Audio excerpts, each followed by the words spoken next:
Good evening, everyone, and welcome to this, the final in RMIT Seeds Social Enterprise Forum series. I'd like to begin by acknowledging the traditional owners of the land on which we stand. Thank you for joining us tonight. This is, as I said, the final in our forum series for 2012. We've been delighted with the response to the series, and overall we've had over 1,000 people join us in some ongoing and varied conversations on social enterprise. Tonight I'd also like to thank BMW Edge and Federation Square for their sponsorship and support of this series. They've generously donated the use of this wonderful space for our discussions, and we've been able to enjoy being in such an impressive venue, and I really hope that they invite us back next year. We'd love to do it again. RMIT Seeds is part of RMIT's Social Enterprise Group. We're a small team supported by the Vice-Chancellor, Margaret Gardner, and the College of Business. We're developed to foster awareness and opportunities in the social enterprise realm. Seeds grew from a commitment from our Vice-Chancellor to ensure that young people who wanted to contribute to positive change in the world could be supported and guided through the process of transforming an idea into action, desire into reality, problems into solutions, and passion into purpose. The guests you'll hear from tonight, Ella Coley from Australian Indigenous Mentoring Experience, Kate Ferguson from Co-Design Studio, and Grace McQuilton from Social Studio, each personify the passion, commitment, energy, intelligence, and creativity of young people working in the social enterprise sphere. Leading the discussion tonight is Seeds' very own Ian Jones, whose energy and commitment has been a driving force behind the very successful Seeds endeavours. Ian will lead the discussion with our guests, drawing out their insights, experiences and views on transforming passion into pragmatic and purposeful endeavours, and then we'll invite the audience to ask their burning questions of our guests. So thanks for your support and attendance. I'm sure you'll find the topic tonight engaging and thought-provoking. I'd also like to take this opportunity to remind you that the Social Enterprise Group is hosting a Social Enterprise Conference, Global Shifts 2012, in December this year. If you've enjoyed this series of forums, and I hope you have, I guarantee that you'll love the conference. In addition to the many excellent Australian speakers, we've secured a number of fantastic international guests to join us. I hope I see you there. Details can be found on the RMIT Social Enterprise website. But in the meantime, I look forward to welcoming our guests tonight and to hearing their wonderful insights. So I hand over to Ian Jones. Thank you. Thanks very much, Julian. Thank you, everyone, for coming. This is probably one of our most interesting lectures this evening, definitely. And I have to thank Ella and Kate and Grace. Now, I'm going to be a little bit sneaky and just ask them to give a bit of a recap for you about who they are and what they do to set the scene for some of their passions about getting into this space. I'll go first. Giving me the evil eye. So my name's Ella Coley and I'm the Communications and Operations Manager for an organisation called AIM, which is the Australian Indigenous Mentoring Experience. What we do is work with Indigenous high school kids and university student mentors, and our goal is to see these kids finishing high school and going to university at the same rate as all Australians. The program was actually started by a 19-year-old Indigenous guy at Sydney University by the name of Jack Manning Bancroft. So he had got to university on a scholarship that involved going to St Paul's College, which is one of the most prestigious colleges at Sydney University. And he kind of got there and looked around and was a bit conflicted by, you know, the environment that he'd found himself in there versus 10 minutes down the road, which is Redfern. And the school's there and the kids there. And so what he decided to do was just grab a few mates and go down to the local high school, which is Alexandria Park, and that's kind of where AIM began. So that was in 2005. I actually became involved myself as a mentor in 2008, and that's where my journey with the program began, but I wasn't actually employed by AIM until the beginning of this year. So yeah, that's me. My name's Kate. I'm the CEO of Co-Design Studio. And we work with communities to help them to plan and implement built environment projects, so everything from parks to refitting an interior of an office to broad-scale planning initiatives. I guess my personal story is that when I was at uni studying architecture, the tsunami happened, and I was really interested in how can I make a difference in this situation, and there wasn't really many avenues to be able to use the skills that I had to help. So what co-design tries to do is link up young professionals who want to make some sort of difference with communities who need that help. And we do that through a model that is trying to build both social outcomes for the communities that we're working with, as well as the physical infrastructure that the project is. Hi everyone, my name's Grace. So I was involved in helping to set up the Social Studio, which is a creative space in Collingwood that celebrates the skills and talents of new and emerging migrant communities in Melbourne. And we have a particular focus on creating educational and employment opportunities for young people who've had the experience of being a refugee prior to coming to Australia. It's a wonderful, dynamic, exciting, fun place to be, and I feel very lucky to be able to work there and to work with such talented people. Last night was, we had a launch of our new spring-summer fashion collection as part of Melbourne Spring Fashion Week here in the atrium. And as a result, all of our students and staff are exhausted today, which means that I'm here all by my lonesome, representing a very big team of people. And I'm probably a little bit worse for wear as well, the day after a big show. We'll save all the easy questions for you. Sounds good. I mean, you've been such a pioneer in this space, really in a resurgence since 2009, since we had the Social Enterprise World Forum when we first met. Which is really interesting because you have such clear stakeholders or beneficiaries and people with disadvantaged backgrounds. And really with what Jack Manning Bancroft has created, it's the same. We're looking at, working with Indigenous kids and increasing their transition rates all the way through primary school and into high school and then onto universities. They're incredible and very tangible outcomes that you can see, which brings me to Kate. I mean, community-oriented design it's something new, but I mean, you're a finalist and a recipient of investment from Social Traders and their Crunch program. And if you don't know, Social Traders is probably the leading intermediary in this space for the development of new social enterprises. So we're seeing a bit of a shift in this space too. But I mean, how would you describe the impact that you actually do with co-design?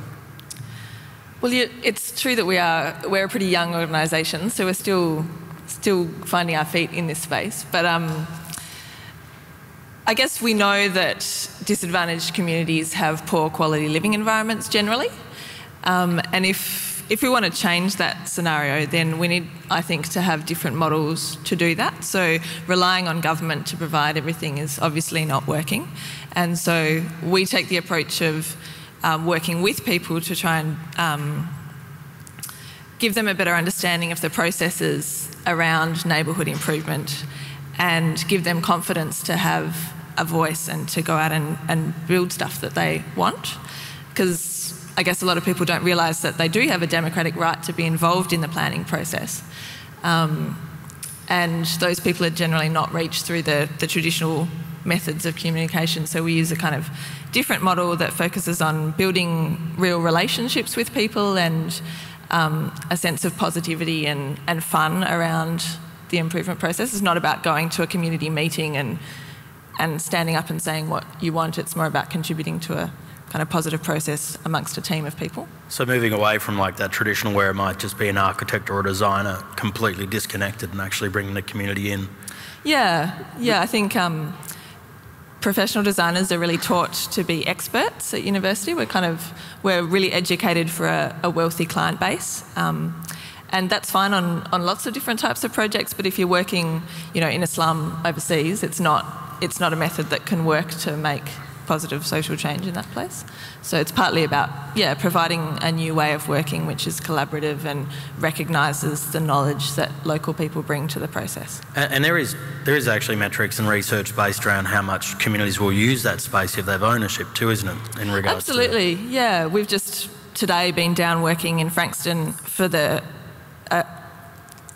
an interior job for the Frankston Headspace and YSAS facility. Yep. So as part of this kind of visioning workshop, we had a bunch of the Headspace and YSAS clients come along. And it's really amazing to hear, you know, they come up with completely different ideas because they're the people who come to these centres and need certain things, and hearing their voice, like one guy said, okay, we need a smoking room, and because a lot of their clients smoke, but then the staff were really saying, well, yeah, that's true, actually, I spend a lot of time out in the loading dock when people are, you know, a little bit tense, and we need to take them out and get them out of the building and just have a bit of a chill out, and actually do a lot of their counselling in the loading dock. So it was a really valuable thing to come out of that, someone voicing that idea. Yeah, so basically if you're not sure, Headspace works in the area of youth mental health when we're talking about counselling areas and engagement spaces, but it kind of, Grace, I mean, that very first social studio shop, I mean, on Smith Street, and in that area, I mean, how was that for your students when they first came in, and the design of it, because it's really quite funky and engaging? Yeah, we always wanted it to be a really fun place to be and a fun place to come to for all of us. So I guess from the early stages we wanted to create a space that would be inviting and practical, and also good for selling clothes, which is a big part of what we do. So we were lucky to find some collaborators in a couple of architects who came up with this wonderful design using OSB, which is a recycled plywood material.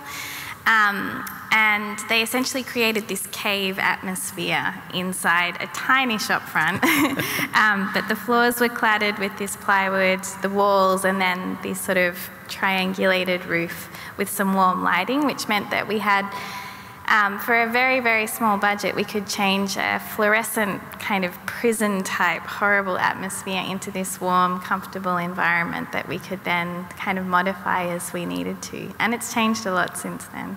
I mean, that's almost looking at lean startup models, isn't it, when you start out with hardly anything and transform it. But, I mean, in regards to transformation, I mean, your positioning with space is a little bit different, Ella. Yeah, well, originally when the program first started, it was just at Alexandria Park Community School. But as more schools started to get on board, Jack decided that it was actually much more feasible to hold the sessions on the university campus.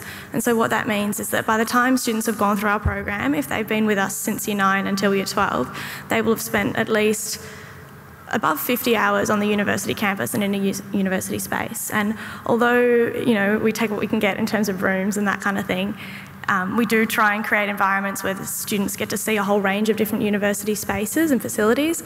And on top of that, all of us and all of our mentors have to wear these hoodies. So I'm here representing AIM today in mine. You know, and that's, you know, it's a big part of making these students feel really comfortable and like we're all part of a team. And what sort of impact do you think that does have, though, for them being exposed to it? Does it take away a fear of the extra education, or can you see it roll on through other family members when one student does transition through that? Yeah, definitely. So, you know, because the program's still fairly new, we're only just now starting to see the flow-on effect, for example, for the early mentees who have now gone on to university and for their younger siblings. But it's definitely a case that for a lot of the kids that we work with, they may not know anyone who's ever gone to university before. And so to have that, I suppose, that cultural capital built up from Year 9 and through to Year 12, and that has a huge impact on their lives and their sense of belonging in the university space and their ability to feel comfortable accessing it as well. Yeah, cultural capital, it's not something you really hear too much, but I guess that's probably something that's quite integral to Social Studio. Have you had siblings of your students come back through the program? Yeah, we've had lots of families get involved and stay involved, I suppose. Two of our founding board members were sisters, Rose and Nicole Quall, and they've both been involved from day one all the way through to now. One nice story was we had a work experience student, Adut, who travelled from Springvale to do 2 weeks work experience with us. And one day she brought in someone, she just introduced this lady to us, a book, who was wanting to have some experience in retail, so we got her involved. We found out about 3 months later that it was actually her mum that she'd brought in. She hadn't declared that it was her mum. And a book is now one of our head designers and runs the manufacturing team, and she's been involved with us ever since then. So was that part of the induction system now at Social Studio. Declare any hidden expenses, declare if this person is your mother. Something like that. Yeah. And do you have anything like that going on down at AIM? Well, I think not mother. We do have a mother and son both working for us. They came on board. Deb Kirby Parsons was one of our first staff members, so one of the first people that got employed in 2008, and her son Jack is now our IT guy. So there's a little bit of that going on. Well, I mean, because it's really important, that distinction too. I mean, when you're starting any kind of new startup or social enterprise or movement, that first person you go to is quite often a friend or a family, which is obviously Jack in university. And I mean, for you, Kate, really a shared passion with Lucinda and Hugh, but how do you kind of broach that first idea? Like, I guess I actually didn't meet Lucinda until after we'd been working together for several months. So we kind of met through a phone call and just had a lot of things in common and decided to start a project together, and then that seemed to be going quite well. We seemed to, be interested in the same things, and so the idea to found an organisation came from there. But it wasn't like a Charlie's Angels piece where she was a voice on the end of the line forever. Yeah. Where did the initial connect come from that? When I finished uni, I was planning to go and live in India and work, and the project that I was planning to work on fell through. And I rang an organisation called Architects Without Frontiers, and at the time Lucinda was working for them, so I just had a chat to her and said, any ideas? And nothing came of that, but then 6 months later she gave me a call and said, hey, I'm interested in working this project in India, and would you like to manage it? And went from there. Yeah, that's interesting, because they're very different stories. And Grace, not sure if would you like to shed light on where you came across that first seed of an idea for Social Studio and then bringing the first people on board? Sure. So I have a background in the arts. So I'm an art historian by trade. We're a very small breed, us art historians, and also an artist. And I had a studio at the Abbotsford Convent. And while I was there, I started to get involved with a whole bunch of community programs that were going on at the time. And started to meet some really wonderful people from new migrant communities, and was really inspired by the artistic talent and inspiration. And also I was really struck by the barriers that they were facing to mainstream employment, and also difficulties accessing education. And these barriers had nothing to do with their skills or abilities. It was really a systemic problem and an issue that related to discrimination in the broader community. And I couldn't really walk away from seeing that talent that hadn't been realised and seeing the potential, and also knowing that my own experience in Australia has been very different, and I've been very lucky and I've had a lot of open doors. So I guess I wanted to see a few more doors open for these communities that I'd been working with and that I'd been lucky to make friendships with. And I was interested in social enterprise, and my research in art history was looking at how art and design could be used for social change. So the links between, I guess, that research and then lived experience seeded this idea of a fashion studio that could also be a school. And then from there, I started talking to lots of different people in the community, anyone I could really get an ear to, and brought together a group of about 9 people initially, who formed our first board to get started. But I was really clear that I didn't want to have friends or family on that initial group of people, because I wanted people to be involved because they wanted to be involved, not because they felt obliged to help me out. So, and that was really, I think, a good decision. But that's no mean feat, getting 9 people on board with a shared vision where they'll all sit down for a period of time and work on this. I think sometimes I felt like I stumbled across a good idea. I don't feel like I created it. I just was, lucky enough to stumble across it. And I think when people see a good idea, they want to get involved, and that made it pretty easy for us. So yeah. I mean, how many different versions of Social Studio came about before you actually went out and asked for either some kind of funding or? We were always really clear about the model, so it hasn't really changed that much from the initial idea. So we wanted to be able to embed a school within a vocational training environment, because learning in a workplace setting is a really practical and engaging way to learn if you've had bad experiences in a classroom. And it's also a great way to create jobs. So we always wanted to have a school set within a fashion label that could also create jobs through retail, and have a cafe so that we could, I guess, engage with a bigger community and have more people involved in the space. Yeah, so I guess there's three arms to what you're doing. Is the training, which is self-directed or self-paced learning? Yep, so we work with people on an individual basis. So some might take 2 or 3 years to complete a qualification, others might do it in 6 months. Yeah. We try to be flexible about that. No, understandable. And then you've got the cafe and yeah. and the shop. So we'll probably come back to those later. But I mean, Kate, what was your experience of kind of road testing the idea initially between where you'd started before you actually really settled on the model that the co-design has taken now? Well, we started off not as a social enterprise. We started off as a collection of people interested in doing some community projects, and predominantly international projects. So we had maybe 6 international projects.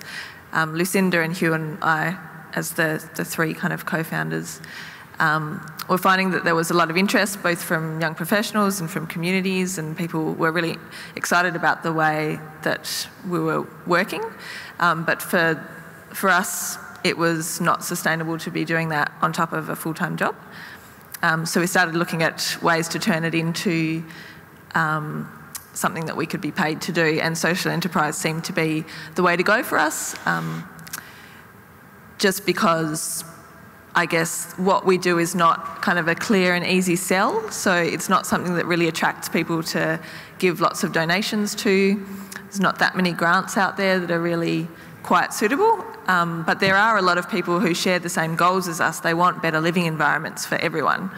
And so I guess becoming a social enterprise has been about identifying who those people are and realising that they're governments and people who do have money, and then working out how we can pitch a professional service to them that's supported by our volunteers and therefore offers a completely different value to what a normal consultant would do. And do you think you're getting closer to a tipping point now with being able to share that story and getting other people to tell it on your behalf about the value of community design? Yeah, I think so. We've got an amazing group of volunteers, and now that we have the capacity to take on more projects, it means that a lot more volunteers can be involved in our work. So there's about 50 involved on a week-to-week basis, and a lot more than that who receive a newsletter. And I think, people are interested in the ideas and we're all getting a little bit better at explaining what it is that we do, because I guess for us it seems kind of obvious, like we know what the design professions generally are like, and we can see that this is different. But for people who haven't been through a design course, they don't necessarily see the difference between what it is that we're doing compared to what it is that normal design practices do. Yeah, it's quite interesting in not only the practice, but the fact that you've got a couple of paid staff and then 50 volunteers, and the business model behind that as well. When you talk about maybe an initial grant, but now going out for earned income through utilising the skills and providing opportunities for your volunteers. I mean, to compare that to AIM, even when you were telling us before about Jack getting that first income, is it AIM itself, you're saying, hasn't actually received any grant funding at all, but it started off with one guy in, was it 2005? I mean, where are you positioned now for? Yeah, so the first paid staff member was employed in 2008, and to today, AIM has never received any government funding. So we've received university grants, that's where it kind of got off the ground initially, but our funding model at the moment is 50% of our funding comes from the universities that we partner with, and the other 50% comes from a range of corporate partners. So I guess, it started very small in terms of, a couple of grants from Sydney University and then a contract that they offered us, which was kind of, I guess, the seed of what we then went on, the model that we then went on to develop in terms of how we're funded now. Yeah. And so how many staff members do you have now? There are now 43 of us. I think I went through the contact list today and actually counted because I keep losing track. I think when I came on board at the beginning of this year, there were just under 40 of us, and they've employed another 5 since then. And not more, we've got 21 Indigenous staff, so just under half of our staff are Indigenous. So some really embedded role models in there for the youth that are coming through the whole program. You've actually got some serious role modelling going on for them as well. Yeah. I mean, it's interesting though when you talk about receiving that first grant from the universities, is that a lot of the stuff we do at Seeds is actually talk about what's the value proposition. So, because now you wouldn't even call the income that you raise from universities a grant, because universities have an obligation for certain areas, and you work closely with student services in RMIT. So there's a paid delivery. You actually have a business that's paid because there are outcomes that they require, but it's really interesting that the value of what you've created has such an incredible value to corporates that want to partner with you. I mean, it's interesting because then obviously there's a value proposition that Kate's building, and there's one that Grace clearly has for their outcomes. But in regards to getting those corporates on board, how do you keep those? What sort of management do you do for those sorts of stakeholders?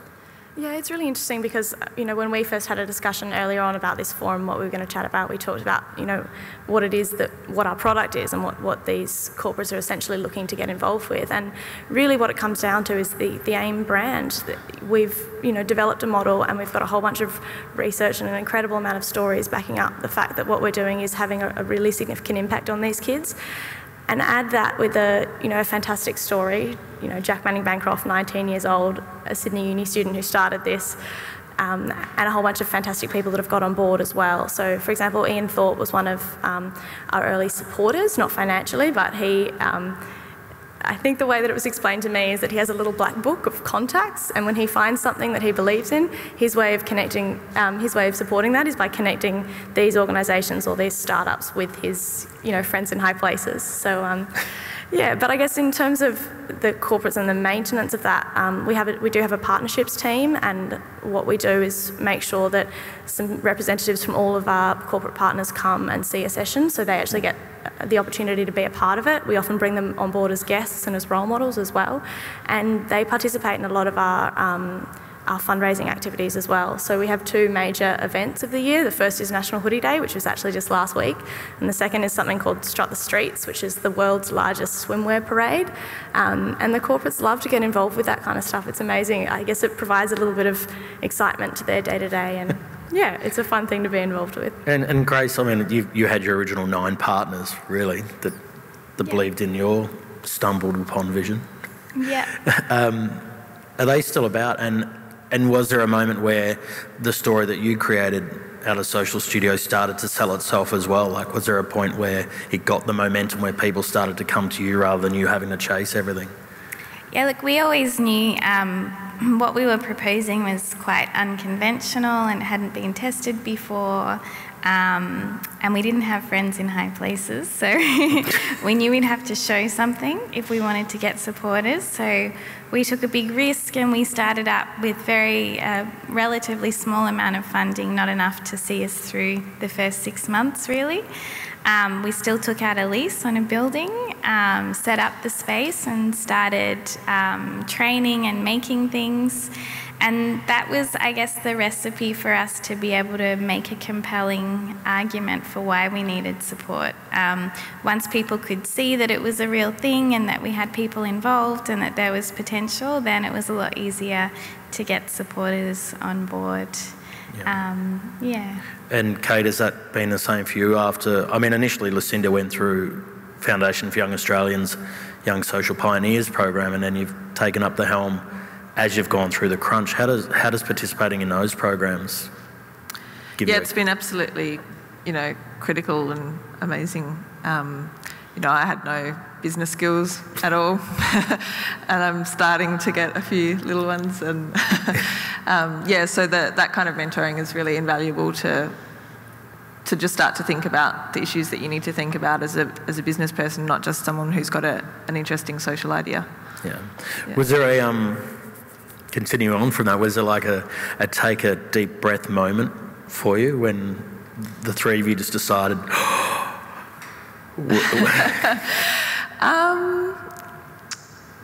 Things have just kind of I think we applied for the Crunch program, or Lucinda applied actually. I didn't even really know that much about it. When I heard how much work was involved, I was like, oh, are you sure we really want to do this?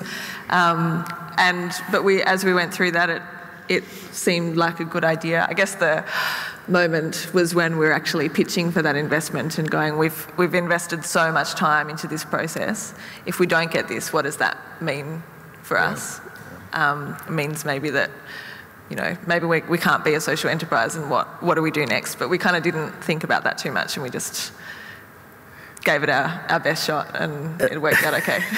And there is a lot of time. I mean, do you think a lot of people now, there's so many new ideas coming up, do you sometimes, any of you can answer this question, do you think sometimes, do you look back and look at them and go, oh, if only you knew what happens when you put that first foot forward? No, I reckon go for it. Absolutely. Was there any kind of tip you think you'd pass on to them going into it, or is it just be brave? I think have a good team. I think, I don't think one person by themselves can accomplish a big thing. Like, I think you need to value the input that other people can bring onto it, whether it's, an amazing board or people that you're working with or volunteers. Having a sense that you really appreciate everyone's input will bring the best out of people and will help the vision to grow. Yeah, and does that relate with you as well? I mean, obviously you had a first-hand experience of being a mentor in Sydney, but I mean, you're now looking after an incredible amount of volunteer mentors here as well as staff. How do you maintain that kind of passion and energy with... Personally, or amongst the mentors and the volunteers? volunteers? For both, I think, yeah. I guess the two are really closely related. I'd say, as you say, because I'd seen the program firsthand, and I had an incredible experience as an AIM mentor where I got to work with a Year 9 girl called Talia, and she went from kind of looking down and grunting responses to my questions to talking by the end of the program about wanting to finish high school and go on to be a primary school teacher. And she was going to be the first one in her family to finish school. So for me to have seen that impact on her, and also to have felt the impact that it had on my life, like, I think before I went into the program, I was only 18 when I did AIM, and I thought I knew a lot, as I think every 18-year-old does. And it dawned on me on my first day that I'd never actually, known an Indigenous Australian, and yet I thought I understood about a lot of the issues that these groups were facing. And so for me to have gone through that personally, and I think a lot of what we can offer the mentors is that kind of experience. It's definitely something that's undervalued in mentoring relationships, but I think volunteering as a whole is, people talk a lot about, the time that you're giving up and that kind of stuff, but really, there's so much that you get out of it in terms of your own development and your own life experience that, you definitely can't put any kind of price on, I suppose you'd say. And so for me, and for all of our staff at AIM, because we've seen that, it's really easy for us to then translate that and communicate that passion to our mentors. And so the majority of mentors that we recruit come through university lectures. So if any of you guys are RMIT students, you might have seen me or some of my colleagues standing up at the front of your lectures at the beginning of the year. But, if you can tell a story and have people connect with that story, then, the hardest part of your job is done. And the way that we keep the mentors involved is, making sure that they get to be a part of seeing that happen. So, yeah. And what about you, Kate, in regards to keeping your volunteers inspired and engaged? In terms of what? Well, it's interesting because the transaction that occurs really at co-design is they're volunteering their time for the betterment of an outcome of a community, but it's also in what I would see as an education for them in a new style of design. And I think it's inspiring just working with each other. Like, the people who come along to our volunteer meetings to get started on a project, they're all amazing people from amazing backgrounds, and that sense of working together on something that everyone thinks is a good idea is great. And it's, in my experience, quite different from professional work where the office is often quite hierarchical and everyone has their place, and you spend all day at a computer, whereas when the volunteers who work in our project spend a lot of their time out with the community. So Hugh and I, as the staff members, tend to do the kind of coordination and admin in the office, but the volunteers are involved in actually going out and chatting to people about their neighbourhood or about what they would like to see in a new youth centre. And so it's that personal interaction that I think is really that's, you know, everyone loves having a chat to someone. Like it's, yeah. And when that chat has a purpose and it's leading to a good outcome, then it's a great feeling. Yeah, because that's really interesting. I mean, when you're talking about key stakeholders, yours is slightly different to, you know, Grace's and Ella's, and it definitely comes on to sensitivities as well. I mean, there's a lot of ideas that we come across and people that I work with, and one of the first questions I'll ask is like, have you actually asked these people if they require this service, or ask them how they feel about it? But I mean, Grace, I might start with you, because maybe if you want to put a little bit of background onto the students you work with, and then some of the cultural sensitivities and even just workspace sensitivities you need to do when creating a social enterprise such as yours. Yeah, I guess the most important thing is that we don't have a model where we're helping people. It's actually a model where we're working together with a shared vision, and we're helping each other, and I think that's really important. I think far too many social services and programs are run with that idea of people supposedly in a position of privilege helping people supposedly in a position of not privilege, and that actually perpetuates a lot of the problems, and it also creates mistrust and a sense of disengagement and disillusionment. And the truth is that we can all learn from each other, and we all need help from time to time for all kinds of reasons. So I think that's really core to what we do, is the sense that we work alongside each other and we are learning from each other each day, and trying to get rid of that mentality, which is, you know, quite a colonial mentality of, you know, we're helping people. And I guess that creates quite an inspirational kind of area and camaraderie amongst your group as well. Absolutely. It's a community project. It's owned by the community. Multiple voices, multiple opinions. Sometimes that's hard for us to navigate and manage, but it's part of the joy and the pleasure of it as well. Yeah. So I don't think, you know, I would be there if it was easy. I like the fact that it's challenging. I mean, that's really interesting, because the early days of AIM, a lot of the early workshops, you know, that you started with and trialled were driven by the community and the mentees.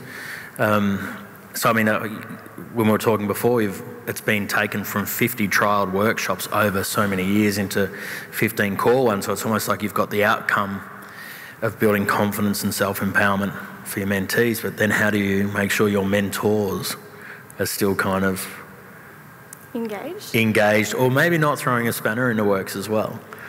Yeah, I don't know. I'd say the things that we do with our young people, everyone enjoys. So, for example, just to pull out a couple of the interactive programs that we do with our Unite program, we do things like hip hop and art. And although our mentors don't actively engage in it and they don't write their own raps or create their own pieces, they're definitely a big part of the process. And, you know, all that we tell our mentors is that you guys just need to be yourselves. You don't need to worry about, you know, if you're not good at art or you're not good at hip hop, because if you're real, then that's what the kids will respond to.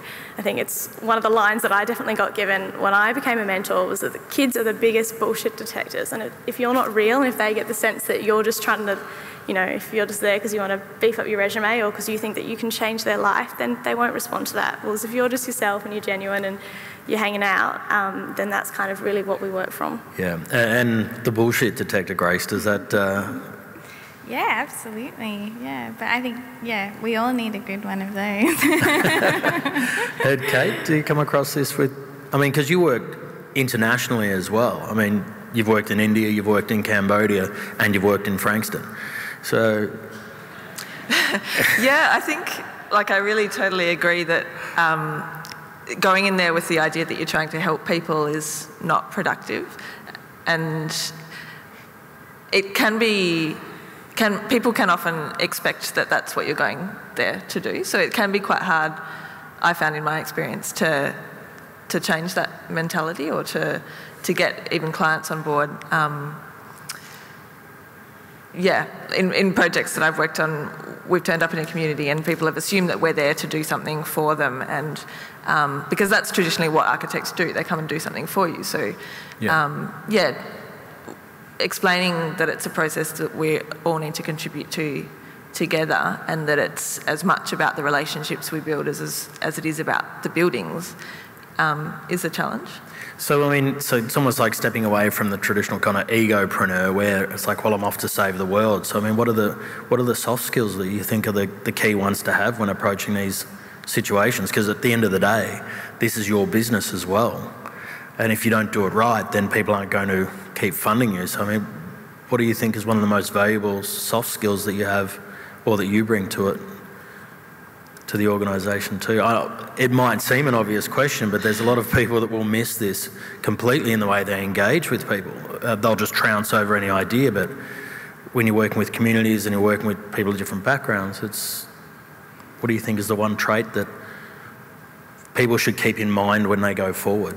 I think listening, but actually genuinely listening and trying to keep an open mind and being prepared to learn. So not assuming that you know the answers, Yeah, I'd agree. And if you've got a plan, being very prepared to not stick to it. So, and being flexible to respond to, there's no point listening if you don't then respond to what you're hearing. So being very flexible.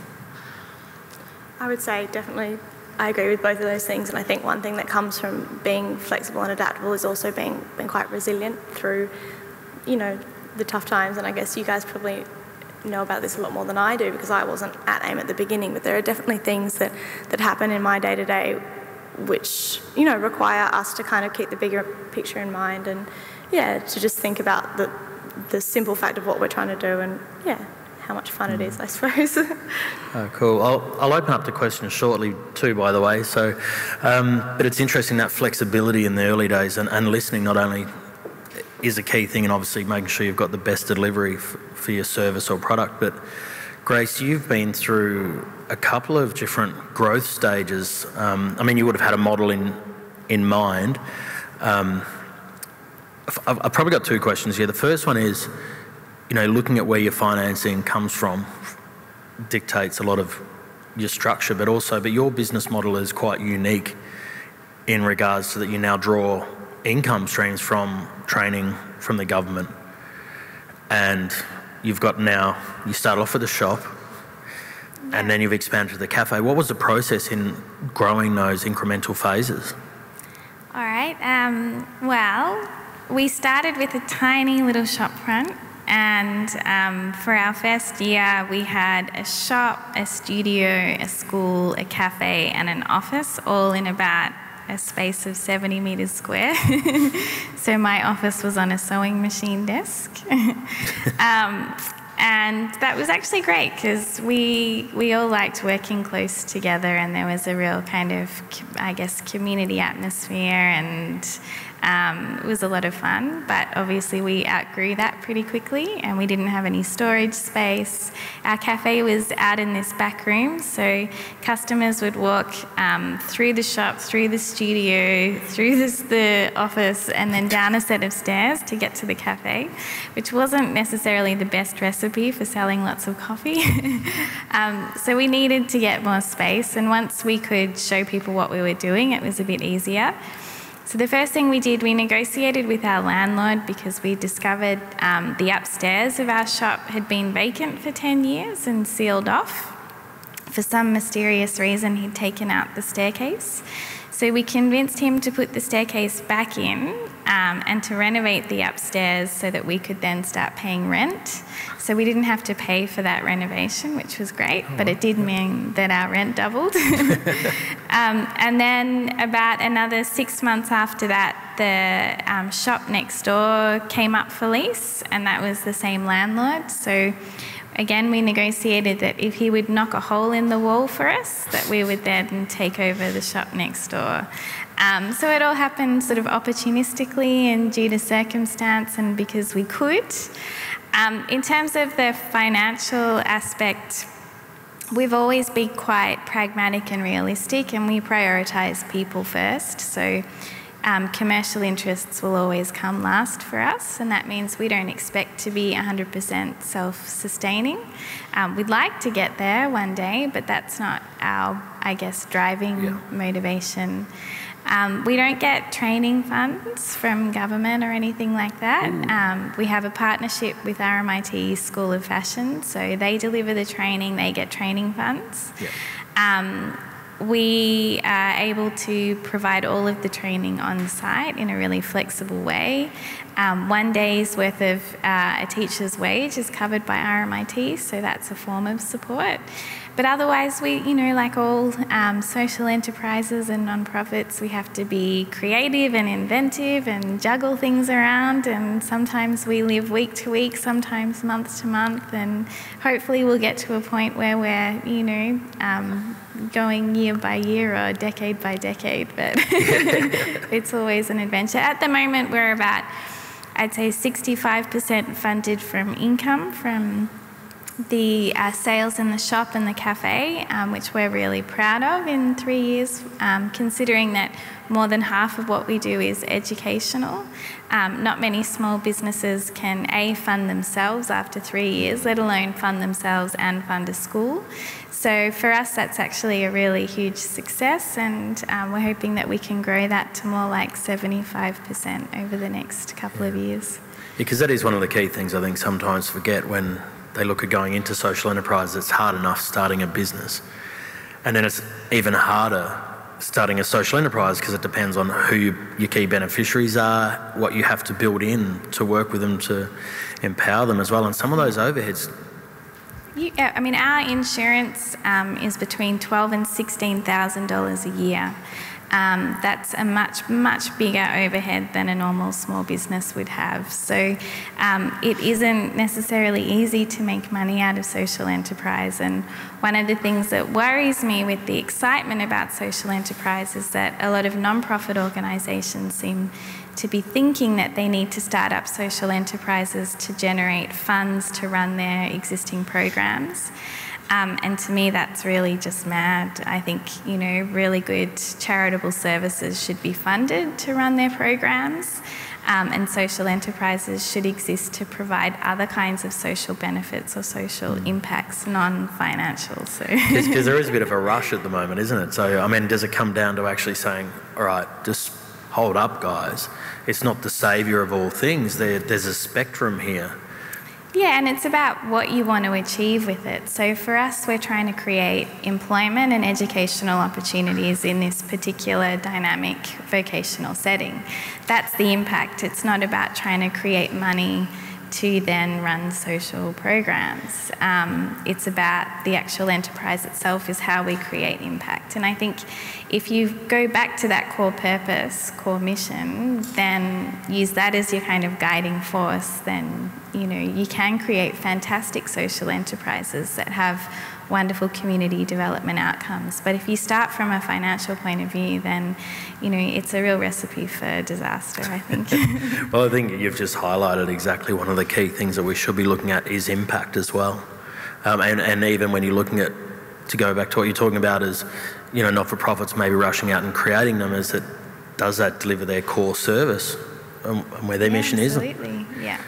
On that one though, it's been fascinating looking at impact and listening and all of those sorts of things, but do we have any questions in the audience?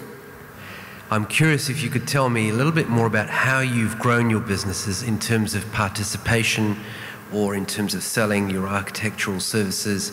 How did you go about practically, and also in the mentoring space, how did you practically go out and do this? Who would like to take growing the business? I mean, Kate, do you want to start as a newbie, or is it a bit tough? It's a tough question. It's a good question. Through the Social Traders Crunch program, we developed a business plan. So that we did some market research about who our target clients could be, and so looking for people who had a shared vision with us or who would be interested in the kind of social outcomes that we were looking for, and who also had budgets. And I guess that has helped us to determine what kind of services we offer, and I guess just a bit of research has told us that things like building relationships are really important for this kind of work, so we're really focusing on going out and meeting people from local councils or state government or developers or other people who might be interested in talking to them one-to-one about what we do. So I guess that's kind of our main marketing strategy, with, marketing materials to support that. But yeah, I guess consulting is if you can get the right person on board within that organisation who believes in what you're doing, then they will work for you to try and get the decision made to fund that project.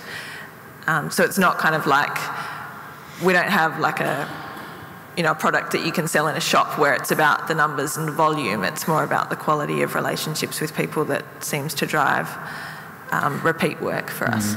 Because that's particularly in regards to some very key stages in AIM's growth as well, from the moment Jack decided to actually commit at the end of university. I mean, you're able to expand on where it went from there to now. Yeah, I guess the biggest thing I think that AIM focused on at first in those really early stages was actually just trying to absolutely nail what the core of what we were doing was. So our program actually started with only year 9s and 10s, and now we work through to year 12 and do a whole bunch of homework centres and other things. But I think staying true to the closest essence of what the original idea was at first, before you try and be what's the expression? Everything to everyone, I suppose. So yeah, and really just trying to, there's a bit of a tension, I suppose, when people get excited about an idea, and I'm sure that this is something that you might be about to experience or already are experiencing, and something that the social studios experience as well, is that when people kind of get wind of what you're doing, everyone gets really, really excited, which is fantastic, but sometimes it's really difficult to manage that excitement and that need. So we've had communities from all over Australia contacting us and being like, how can we get the program? Why aren't you here? And for us, it's really about managing that with the need to maintain the quality of what we're currently doing. And there's a real tension there, because on the one hand you want to be working with as many young people as you can, but at the same time we have a limited number of resources, and you need to make sure that you stay true to what the original purpose was. Yeah, and it's interesting, that tipping point of how people work for you, and when we were discussing about the trip to Western Australia recently. Yeah, so the way, as I said, a lot of our funding comes from universities, and we've decided to go to WA next year, and feasibly the model could only work if we actually had at least 3 to 4 universities on board there, because we needed to have a staff hub in WA for it to function, because there's a whole bunch of issues that come with staff isolation and that kind of thing. Even, for me, I have my meeting with my team at 9 a.m. on a Monday morning, and we're all around the country, and by bringing WA on board, you'll be able to tell me 2 hours, 3 hours difference. Depending on the season. So it might be 6 a.m. for them, just little issues like that. So in order to have a team in WA, we needed that many universities, and Jack Manning-Bancroft and our partnerships manager, Adam Linforth, went out there for an 11-hour. They flew in and then flew back on the same day, and before they'd even reached the airport, they'd had calls from a couple of the universities that they'd met with saying, we want to get on board. That was, within hours of meeting with them. So, yeah. So staying true to the story and making sure you've got a quality product. I mean, that's a lot of the messaging, isn't it, really, that allows you to take that story forward. Do we have another question? My question is that, I guess, I know you weren't personally responsible for the pitching to those universities for AIM, but and feel free to jump in, all three, but I guess what are those kind of partners looking for to take that leap of faith? What kind of questions do they ask you? What kind of proof do they need from you? Because I guess as a social enterprise or startup, you often have quite limited experience behind you, especially as a young person. What do they, I guess, offer, and what can you recommend as people go dive into that shark pool a little bit? Yeah, so it really varies depending on who you're speaking to. So in my job, for example, I guess 2 of my main stakeholders would be the university students as well as the schools that we work with. And I'd say, one of the biggest things is just that you go in there. One of the biggest things that we talk about a lot is under-promise and over-deliver. So by doing that, you always maintain integrity, definitely, within the business or the organisation that you're a part of. And so if you go in kind of promising everything and saying yes, yes, yes to everything, then, and you're not able to deliver on that, then they're really going to lose faith in you and your organisation. So I think one of the biggest things is just being real about what is actually possible and what isn't. I guess that's one of the big things I'd say on that. Do you guys have anything to add? Yeah, think honesty goes a long way. Yeah, being really direct about what you're doing and I guess what you're looking for and how they can help. Yeah, it's I agree, and resonance on things too, isn't it? Having that honesty and story. We always talk about, you know, some of the work we do with students about have a story that even your grandmother can tell, because you never know which one of her friends is stashing $1 million in her mattress. But it's good because it means that, you know, if you're looking at stakeholders and you can adapt that story. I mean, how many people in the audience here would be looking at starting a social enterprise or working with youth? Can we get a hands up? Wow, that's quite impressive. I mean, feel free to. One of the most impressive things that you know, in talking with these ladies coming into this event is they've been around for a long time as well. So don't be shy in asking questions about, and I'll ask them about some barriers or some of the tricky spots at the moment, but feel free to jump in because it's one of the prime opportunities to answer some of the burning questions you've got. In fact, we were talking to Grace about when we first had one of our seed salons in 2009 when I was skinny and had lots of hair. And we had 35 people at Loop Bar, and you could see just the introduction or having the exposure to people for questions solves a lot of that.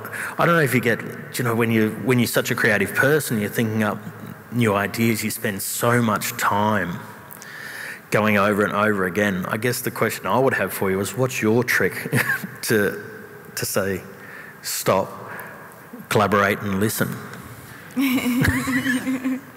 I think for me it's my team, you know, they're pretty direct when they don't want any new ideas and they don't think we should do any new things, so I just listen to them. And I guess we've got such a creative model that it's quite fulfilling just what we do each day, and we've always got events and things happening, and that keeps me creatively excited. So yeah, if I want to do new things, I try to do it outside of, you know, the scope of the social studio because we've got enough on our plate. Kate, who's your...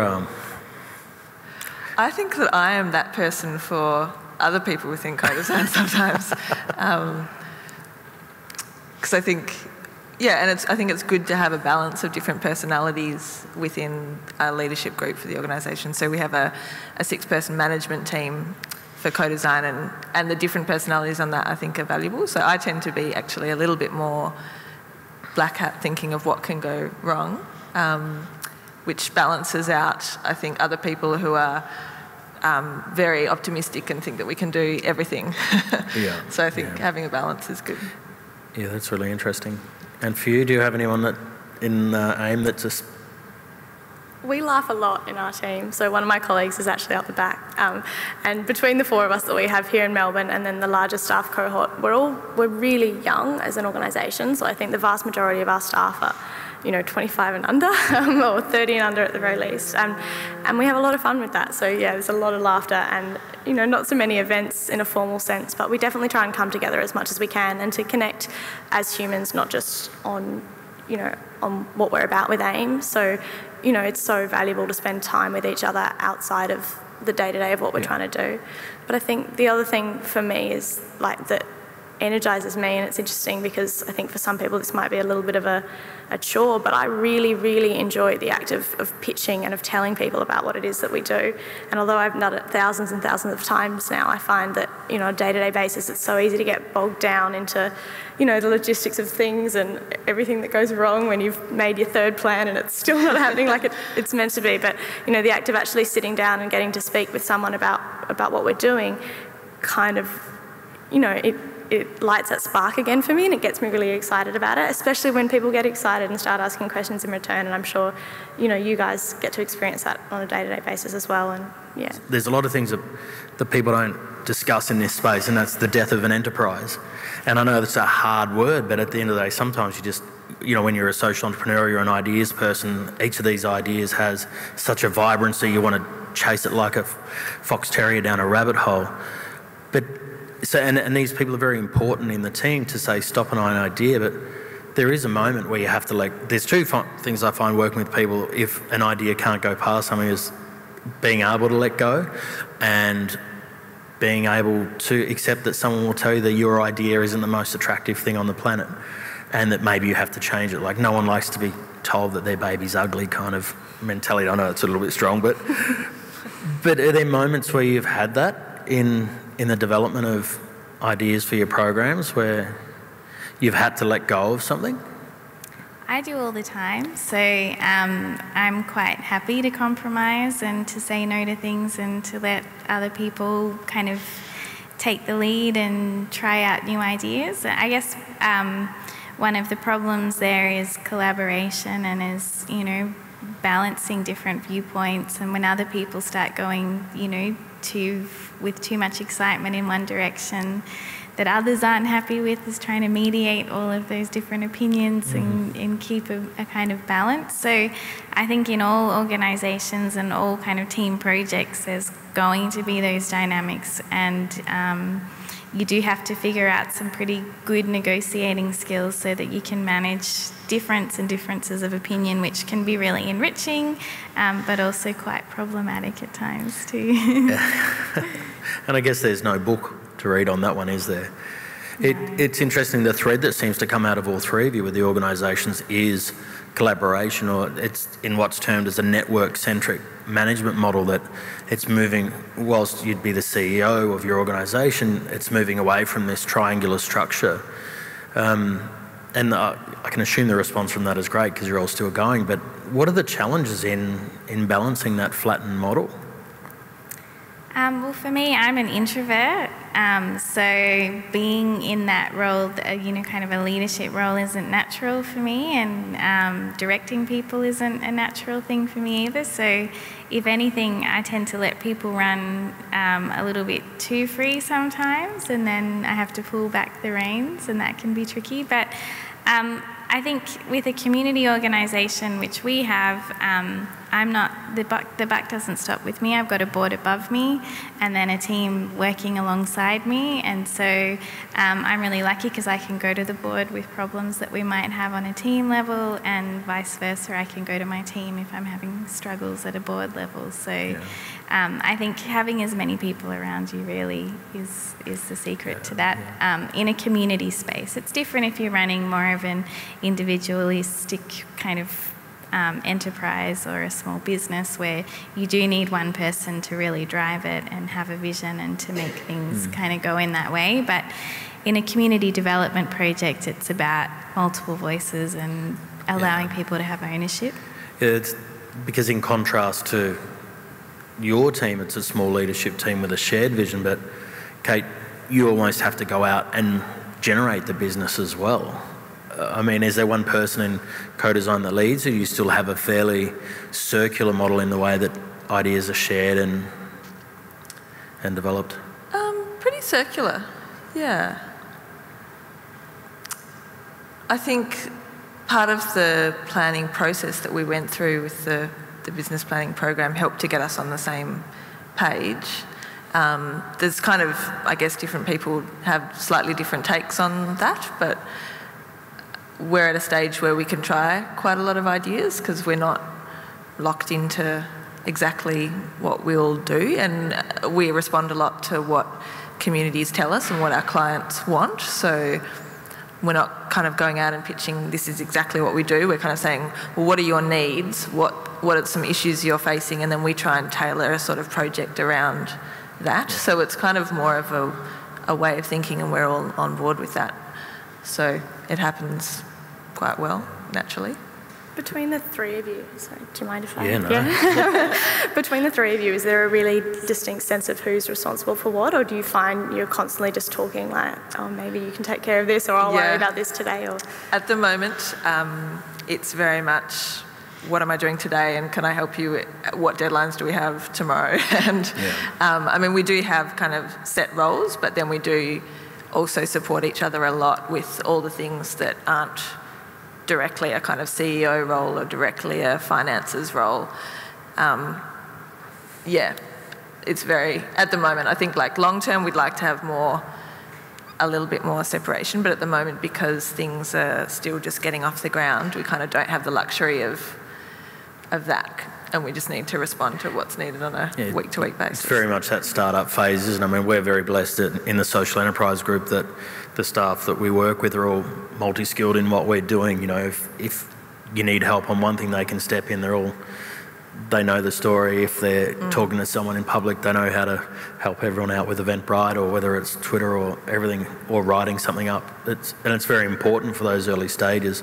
I mean, what is that balance between trying to, if you were to interview someone to come onto your team now for the next step, do you look for the balance or the best?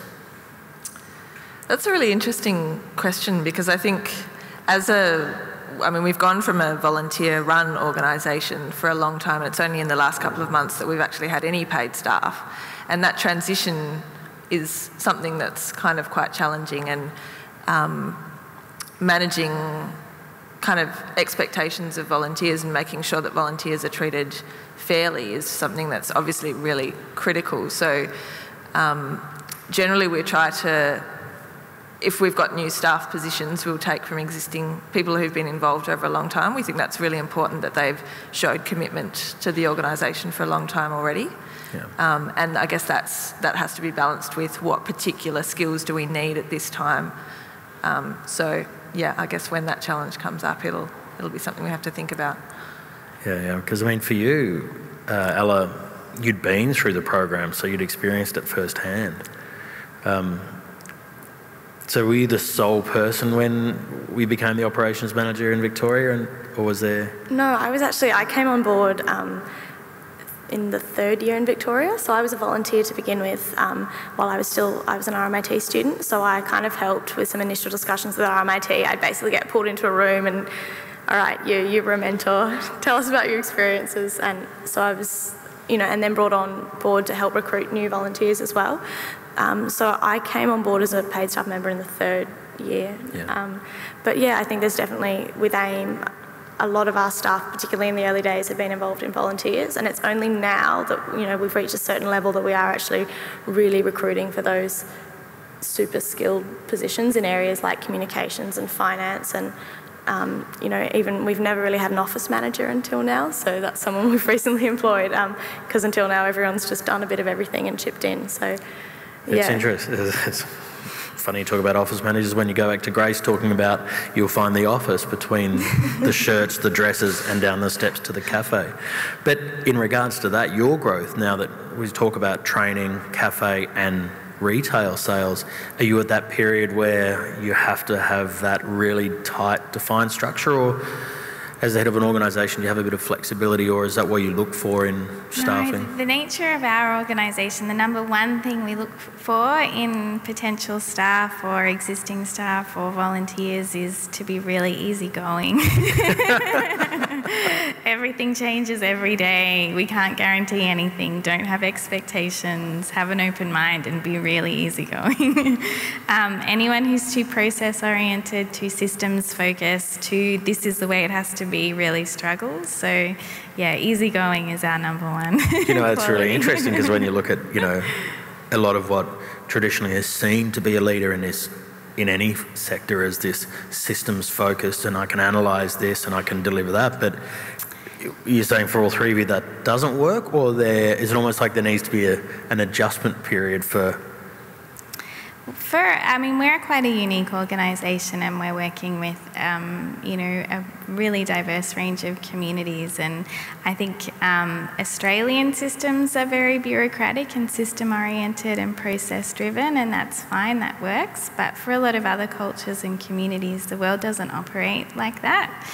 And so, for us, we're interested in learning about different ways of doing life and community and friendship and business, and having a bit more of an open heart and an open mind about the way things are done, and being okay about people who may not come every day at exactly the same time, and may not come every week because other things are going on, and being able to be flexible and adjust expectations according to people, because for us it's the people that come first. Yeah, and that's so very important. When I was referring to that first seed salon we had with yourself, James Murphy from Kerry Kerry was the other speaker, and I'm not sure if you're aware, Kerry Kerry is a fantastic social enterprise cafe which James owns in Melbourne University. He's got a little stall. In fact, I saw a poster the other day. They're opening in Docklands as well. Yeah. And, you know, James, when he went out for startup, he borrowed some money off his dad. I think it was $6,000, and his father was an accountant. So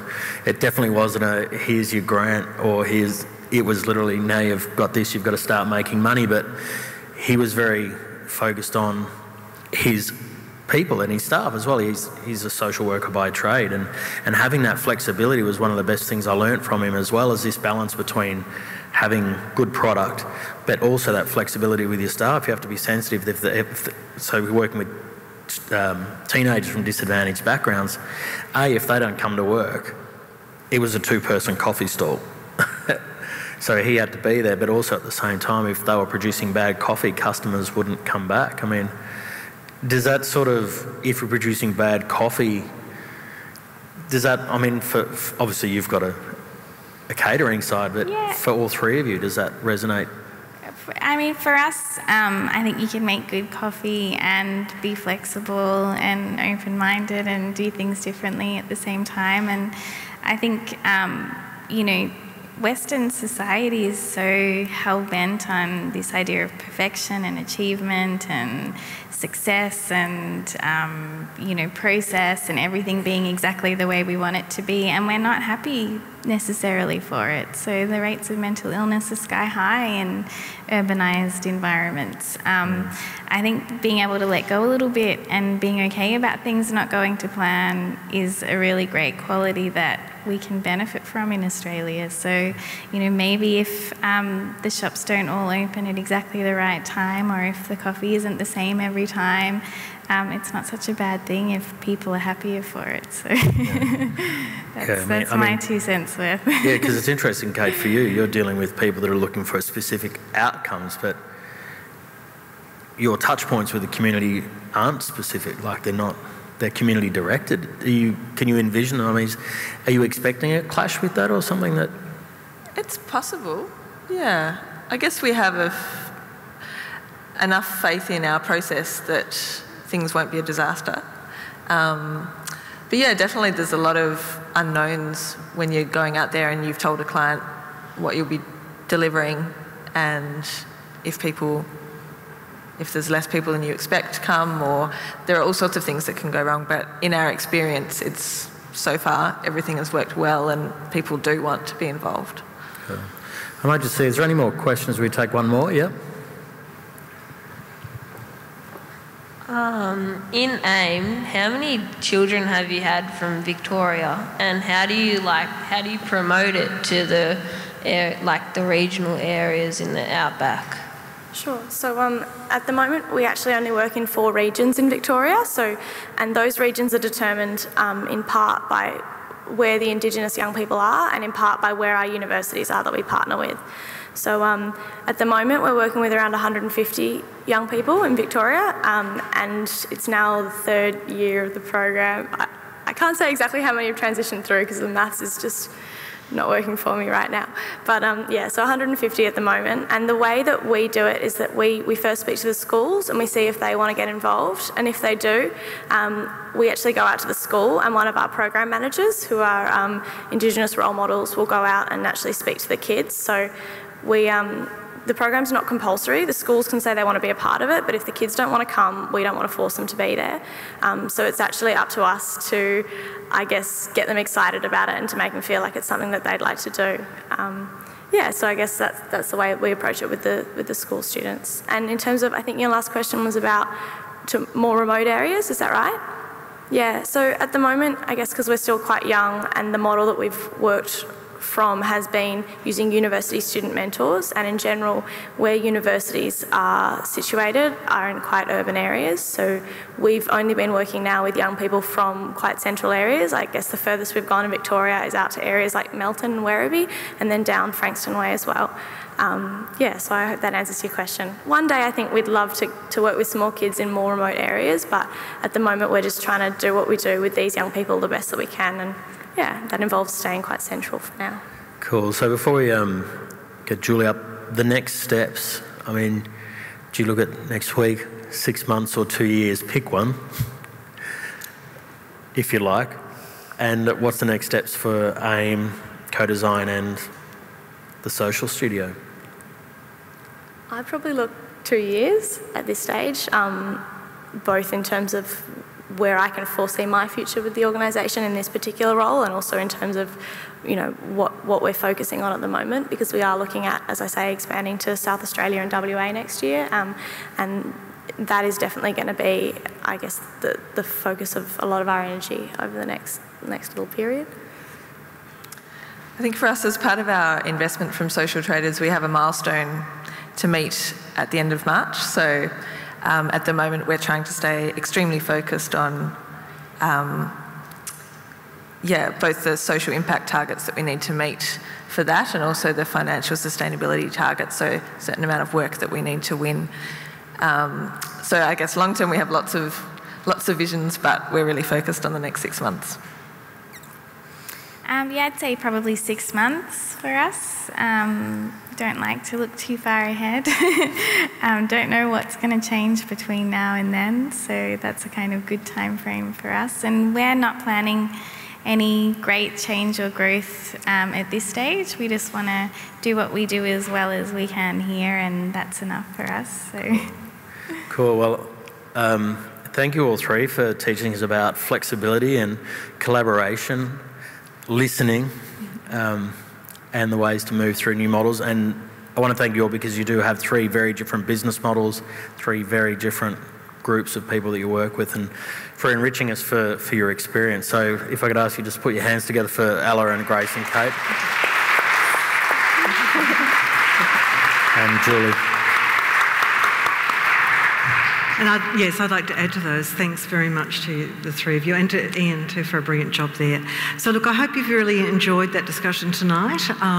If you'd like to continue the conversation, we will be sending out an email tomorrow, and that will enable you to communicate more with us. I remind you that we're having a conference at the end of the year. I'd also like to take this opportunity to thank the SEEDS team. As Ian said, they are a small, multi-skilled team that can be asked to do anything at the drop of the hat, and they organise all of this brilliantly, and I want to thank them, and in particular I want to thank Chidam at the back, who's been leading the organisation on this. So thank you guys, thank you to our guests again, and thank you for coming this evening. Thanks.